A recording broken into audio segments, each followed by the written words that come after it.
It is now my pleasure to introduce our speaker for this, the 137th commencement ceremony, Ms. Anita Kruse.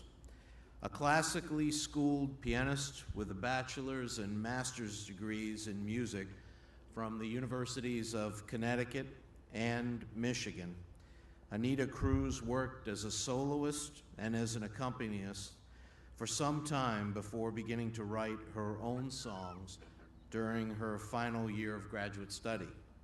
Since then, Ms. Kruse has arranged and produced her own CDs.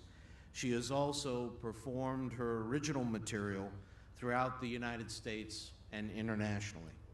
In 2006, Ms. Kruse founded the Purple Songs Can Fly, a nonprofit organization dedicated to providing a creative musical outlet for children at Texas Children's Cancer Center.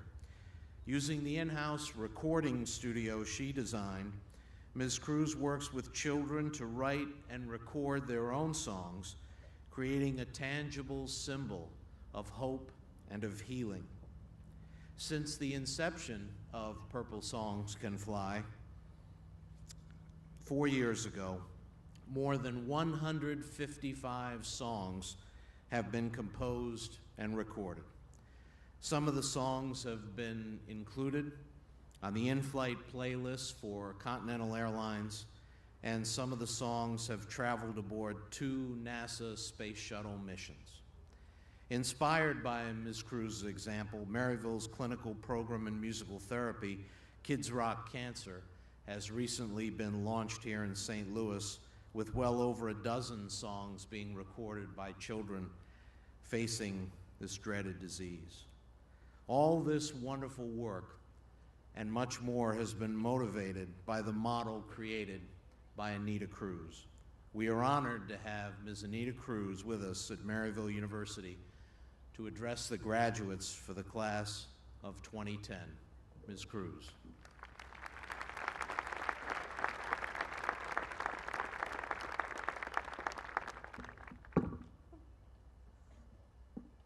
I'm a tall girl.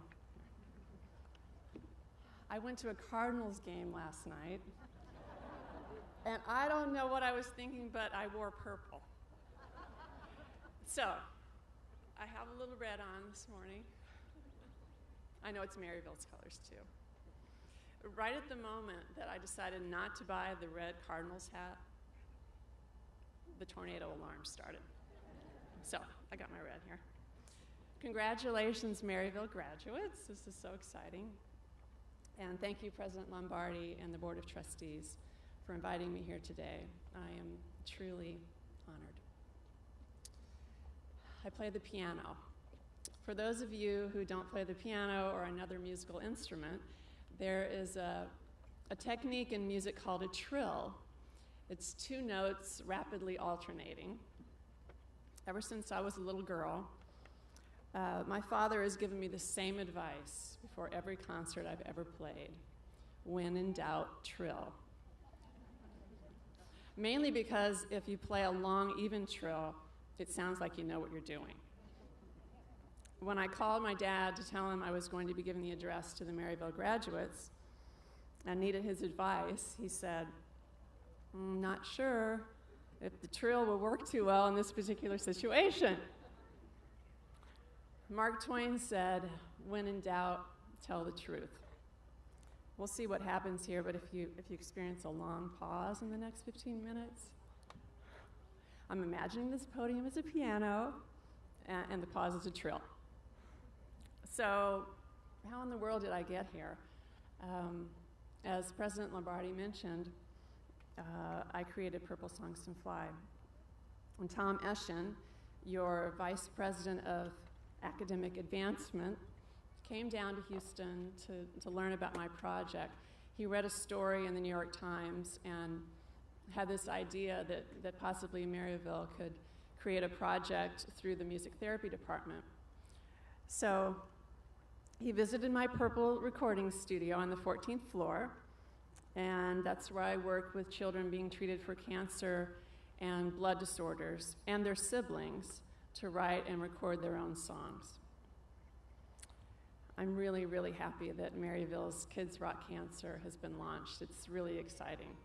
I was able to have lunch yesterday with Tracy Hiring, who is the music therapist who's been working with the children, and it's an amazing feeling to know that I did this very simple thing, and people have heard about it, and they're finding ways to share music in their communities.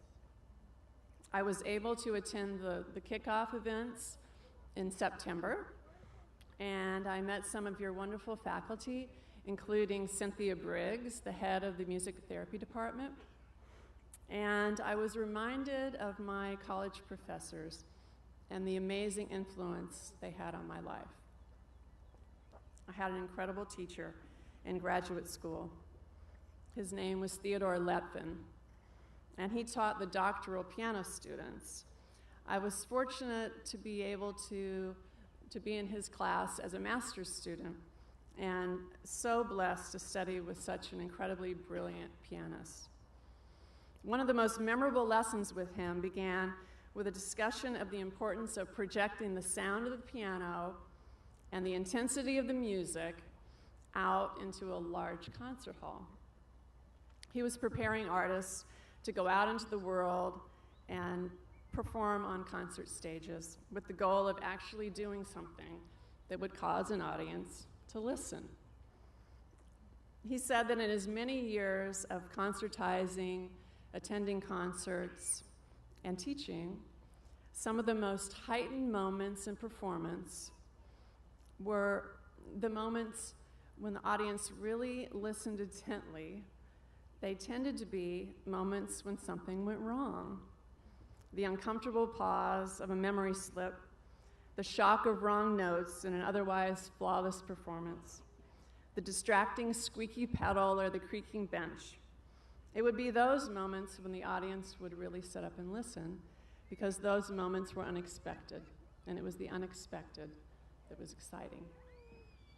I can remember him saying, as an artist, you have to do something in the making of the music that is more interesting, more unexpected, more alive, more real, and more riveting than any of your mistakes. He felt that most people really do want to be inspired, entertained, and moved, and that people will be more likely to listen if something you do, if the sounds you make are truly alive. A month ago, I woke up at 4:30 in the morning with an idea for this address. I woke up with a word that kept repeating in my mind. The word was listen. I thought, what am I going to say that will cause the audience to listen? What am I going to talk about that will be more captivating than fumbling over my words or, God forbid, passing out? And then I remembered that my teacher, Ted Letvin, had said listen to me all those years ago when I was planning to continue on after graduation and work on my doctorate with him. At the end of my final year, I started dreaming music. I'd wake up with new music in my head, music I'd never heard before, songs and words and layers of harmonies. The feeling of needing to listen was stronger than anything I'd ever felt. And I was really torn between continuing on my piano path to a doctorate and following this creative force that had a life of its own inside my unconscious dreaming mind. I thought I would disappoint my teacher if I decided to become a composer, but instead he said to me, Anita, you need to listen. I think you need to take this next year and listen to what is coming to you now. It's coming to you for a reason. So I listened, and the music never stopped.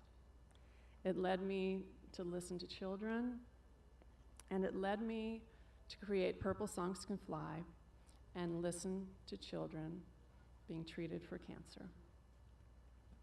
Of the many brilliant and insightful words of wisdom Ted Letvin shared with me, probably the most significant was this: all that you do in the world as an artist, all the concerts you play, and whatever acclaim you may receive in your life, the most important thing you will ever do is to share your gifts in the community where you live. I listened to Ted Lepin. I listened because he said things I'd never heard before, and he said them in a way that felt true. I listened because when he played the piano, I heard the music differently than I'd ever heard it before, and it was magnificent. I listened because the sounds he made and the things he said resonated with something inside me. I listened because he was inspiring and sincere. He loved music, and it came to life in his hands. I'm sure he is smiling down, knowing that he was right. And the path to a doctorate for me was not in following him, but in listening to my own creative voice. Could he have known that Maryville would invite me to commencement 23 years later and honor me with a doctorate? Well, probably not. But I listened, and I'm just so thankful that I did. Listening to him give me permission to listen to myself profoundly changed the course of my life. I have a neuroscientist friend, David Eagleman. He teaches at Baylor College of Medicine in Houston. He also writes fiction. David published a book last year called Sum, S-U-M, 40 Tales of the Afterlives. David's writing is very inspiring to me because his world of imagination creates a way of seeing our lives with a wider lens. This story, called Subjunctive, is all about our potential, possible lives. In the afterlife, you are judged not against other people, but against yourself. Specifically, you are judged against what you could have been. So the afterworld is much like the present world, but it now includes all the yous that could have been. In an elevator, you might meet more successful versions of yourself, perhaps the you that chose to leave your hometown 3 years earlier, or the you who happened to board an airplane next to a company president who then hired you. As you meet these yous, you experience a pride of the sort you feel for a successful cousin. Although the accomplishments don't directly belong to you, it somehow feels close. But soon you fall victim to intimidation. These yous are not really you. They're better than you. They made smarter choices, worked harder, invested the extra effort into pushing on closed doors. These doors eventually broke open for them and allowed their lives to splash out in colorful new directions. Such success cannot be explained away by a better genetic hand. Instead, they played your cards better. In their parallel lives, they made better decisions, avoided moral lapses, did not give up on love so easily. They worked harder than you did to correct their mistakes and apologized more often. Eventually, you cannot stand hanging around these better yous. You discover you've never felt more competitive with anyone in your life. You try to mingle with the lesser yous, but it doesn't assuage the sting. In truth, you have little sympathy for these less significant yous, and more than a little haughtiness about their indolence. If you'd quit watching TV and gotten off the couch, you wouldn't be in this situation, you tell them, when you bother to interact with them at all. But the better yous are always in your face in the afterlife. In the bookstore, you'll see one of them arm in arm with the affectionate woman whom you let slip away. Another you is browsing the shelves, running his fingers over the book he actually finished writing. And look at this one jogging past. He's got a much better body than yours thanks to a consistency at the gym that you never kept up. Eventually, you sink into a defensive posture, seeking reasons why you would not want to be so well-behaved and virtuous in any case. You grudgingly befriend some of the lesser yous and go drinking with them. Even at the bar, you see the better yous, buying rounds for their friends, celebrating their latest good choice. And thus, your punishment is cleverly and automatically regulated in the afterlife. The more you fall short of your potential, the more of these annoying selves you're forced to deal with. David's story is certainly aimed at those of us who are fortunate enough to be healthy and capable of making good choices about the direction of our lives. Those of us able to strive to our full potential in our own particular fields of endeavor. Working with the children in the Cancer Center has given me a glimpse into the very difficult world of childhood cancer, a world where we don't have to look very far to see a child's potential thwarted by illness.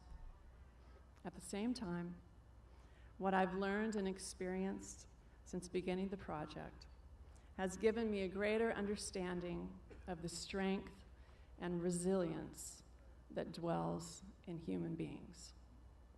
For some people, that strength will dwell only as potential.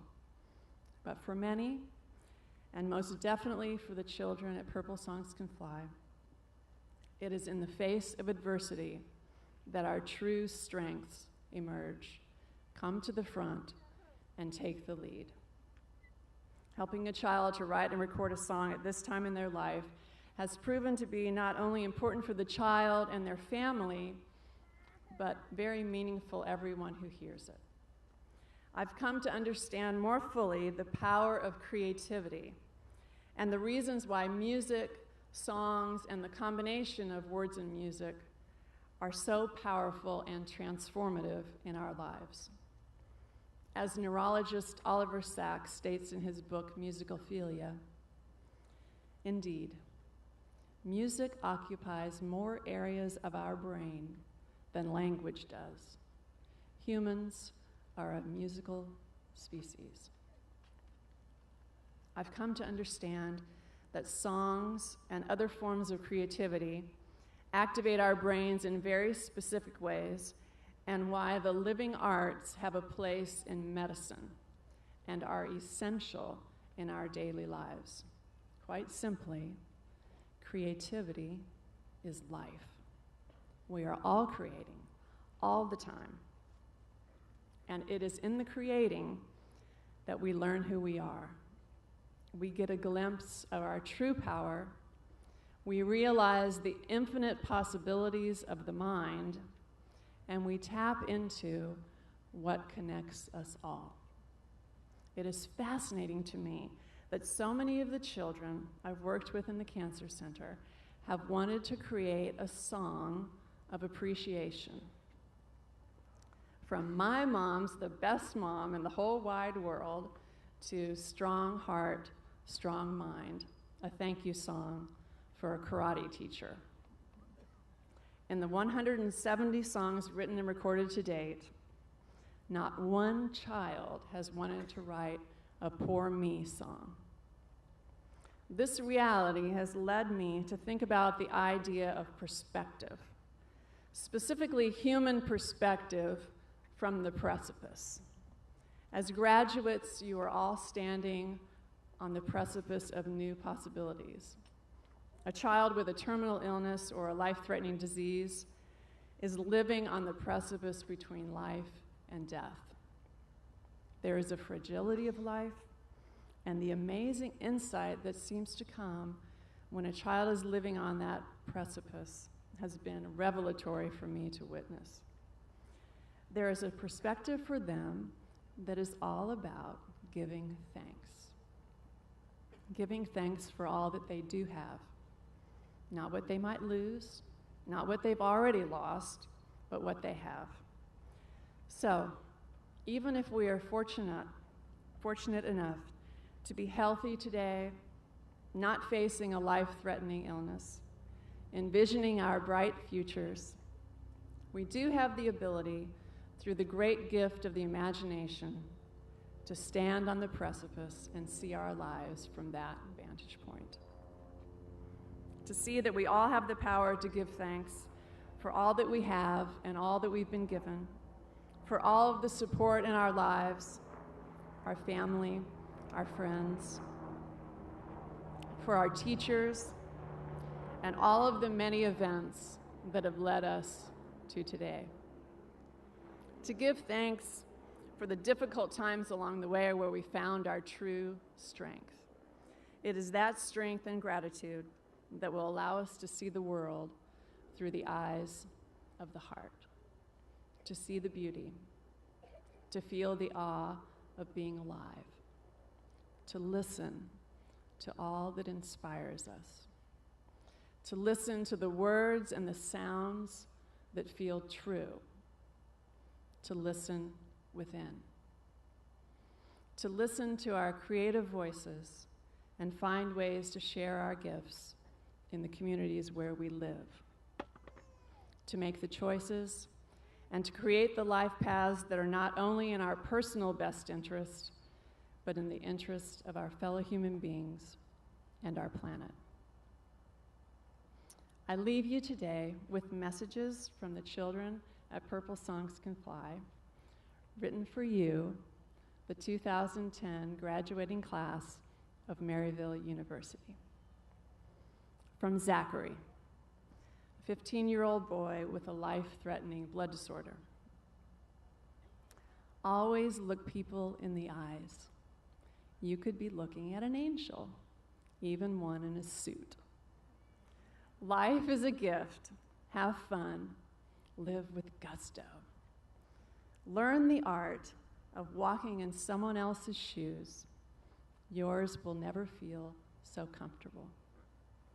From Fayad, an 11-year-old boy in treatment for cancer. I know you have worked hard, you studied and took the right path. It's been a long time, and it will pay off. It will be a new world.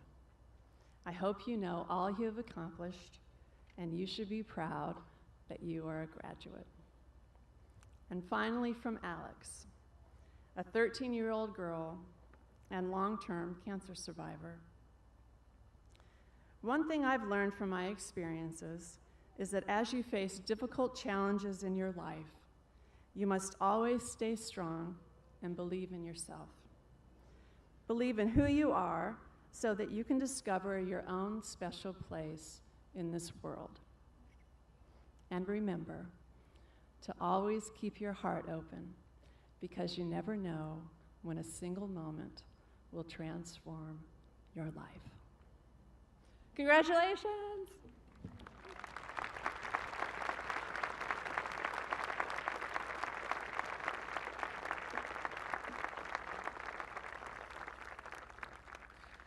Thank you, Anita, for those very inspiring words. At this time, Chair of the Board, Tom Boudreau. Dr. Lombardi, the Board of Trustees of Maryville University hereby authorizes the conferral of the honorary degree of Doctor of Humane Letters upon Ms. Anita Kruse.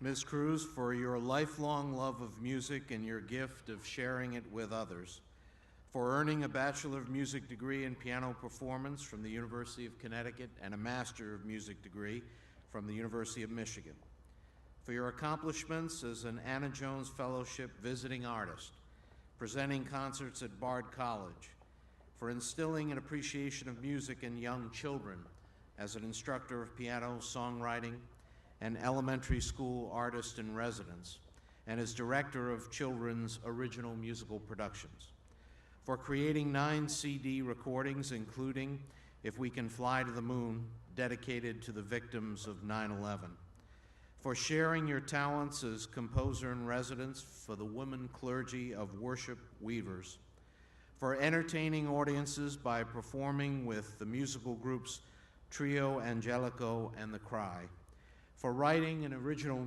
musical performed by the Wesley Youth Choir of Chapelwood Methodist Church entitled Give Me Your Story, I'm Listening to Love, for imaging, creating, and executing the Purple Love Purple Songs Can Fly Project, at Texas Children's Hospital, helping hundreds of children by giving voice to their thoughts, emotions, and wings to their music, for launching so many of the children's songs into the air with the help of Continental Airlines and NASA, for being the inspiration for Maryville's clinical program in music therapy, Kids Rock Cancer, and for your core belief that there's a song inside every child waiting to be heard, for your creative vision, your limitless imagination and inspiration and artistry. We confer upon you the honorary degree, Doctor of Humane Letters.